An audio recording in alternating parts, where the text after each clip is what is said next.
The wind howled through the hollow fields of Adams, Tennessee, rustling the withered cornstalks like 1,000 whispering voices. The old Bell farmhouse, standing against the backdrop of a blood-red sunset, seemed frozen in time, its wooden planks groaning as if burdened by the weight of centuries. Inside, the oil lamp flickered, casting long, twisting shadows across the walls. Young Betsy Bell sat rigid in her chair, her breath shallow, her fingers clenching the hem of her dress.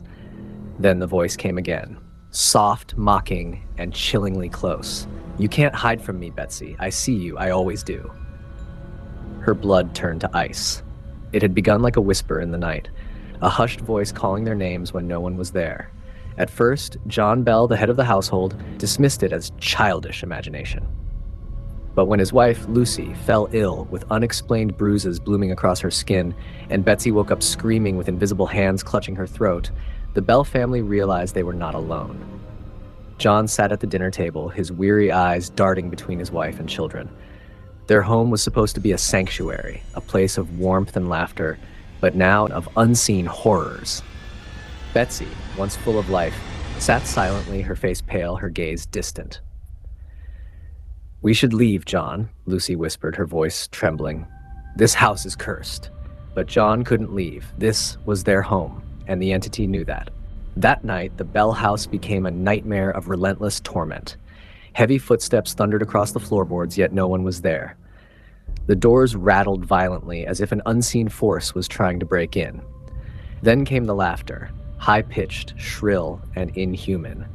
Betsy let out a strangled cry as she was yanked from her bed by invisible hands, her body crashing against the wooden floor. Her brothers rushed in, but the moment they touched her, they too were flung across the room, their backs slamming into the walls. John grabbed his rifle, his heart pounding. "Show yourself, damn you!" he roared. And then, it did.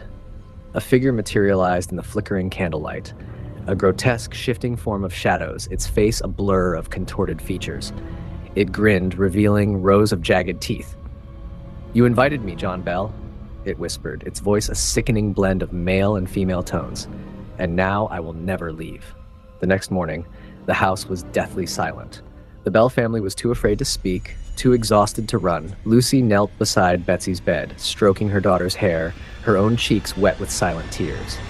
Then, the worst happened. John Bell took a sip of his morning coffee, only to choke violently. He clutched his throat, his face twisting in agony. His eyes bulged, veins throbbing as his body convulsed. He tried to speak, to call for help, but only blackened foam dribbled from his lips. Lucy screamed as John collapsed onto the floor, his body twitching uncontrollably before going still. Betsy covered her mouth, eyes wide, in horror. The witch had poisoned their father, and it was just the beginning. The Bell house stood under the moon's pale gaze, its wooden walls shivering against the cold Tennessee night. Inside, Betsy Bell lay awake, her fingers clutching the bedsheets, her breath uneven. The whispering had returned, slithering through the darkness like a viper waiting to strike. Then she heard it, a knock. Not at the front door, but inside her bedroom.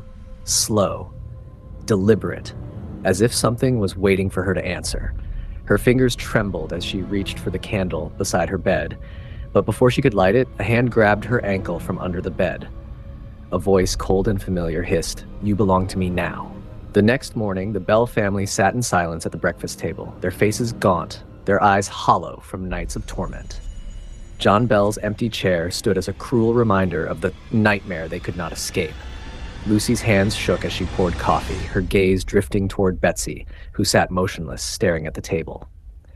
"Betsy, please eat something," Lucy pleaded, but her daughter didn't move. It was as if Betsy were not there anymore, her body present, but her soul fading into the shadows. Then, she finally spoke. "She won't let me, Mother." The words were barely a whisper, but they sent a cold shiver through the room. "Who?" her brother Richard asked hesitantly. Betsy slowly lifted her eyes, her face pale and drawn. The Bell Witch. The shock and terror. That night, the house came alive with horror. The walls shuddered violently. Dishes flew from the shelves, and the doors slammed shut on their own. The air crackled with unseen energy as the family huddled together in fear. Then came these screams. Betsy's screams. Lucy and Richard rushed into her bedroom, but the moment they entered, the door slammed shut behind them. Betsy was levitating above her bed, her body twisting unnaturally, her eyes rolled back in her head. Her mouth opened, but it was not her voice that came out. "I warned you," the voice growled, a deep, guttural snarl that did not belong to any human. Lucy cried out, trying to pull Betsy down, but an invisible force threw her across the room, slamming her against the wall. Betsy's body convulsed, her hands clawing at her throat as if something was choking the life out of her.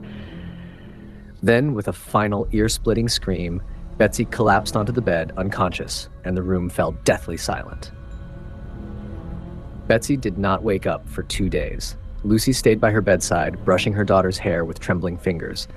Her baby was slipping away, like trapped in a nightmare she could not escape. Then the whispers returned.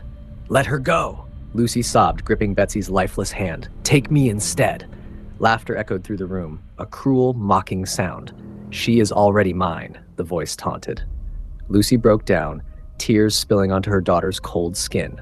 Then Betsy's lips parted, and in a voice that was not her own, she whispered, "You should have left when you had the chance." The unbelievable revelation. That night, Lucy made a desperate decision. She visited the old woman who had warned them about the curse. The woman sat by a dying fire, her gray eyes sharp as she listened to Lucy's plea. "Please," Lucy begged, "tell me how to stop this." The old woman sighed, staring into the flames. "There is only one way." Lucy's heart pounded. "What is it?" turned to her, her expression grim. "The Bell Witch was never a spirit. It was never human, and it can only be stopped with a sacrifice." Lucy swallowed hard. "A sacrifice?" The old woman's voice was barely a whisper. "Blood for blood. If you want to save Betsy, someone must die in her place."